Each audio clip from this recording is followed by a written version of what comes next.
Приветствую всех на своем канале. В прошлой серии я делала вот такой вот указатель из бетона. Теперь нам надо его установить. Мы взяли металлический столб 2,5 метра и приварили к указателю уже сделанному.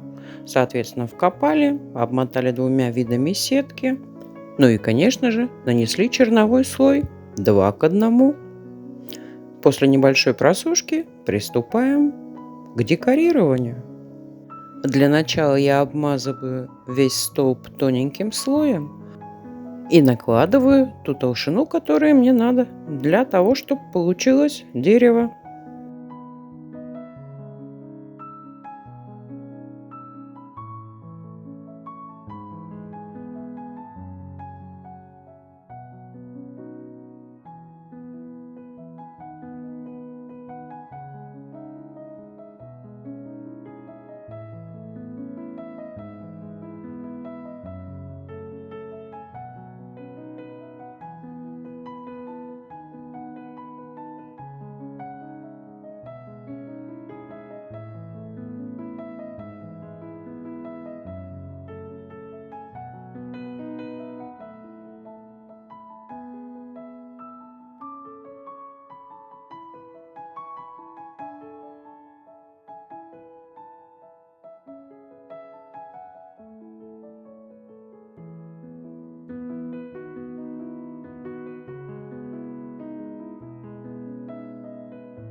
Вот так вот простенько, пару сучков, пару голых веток и кора.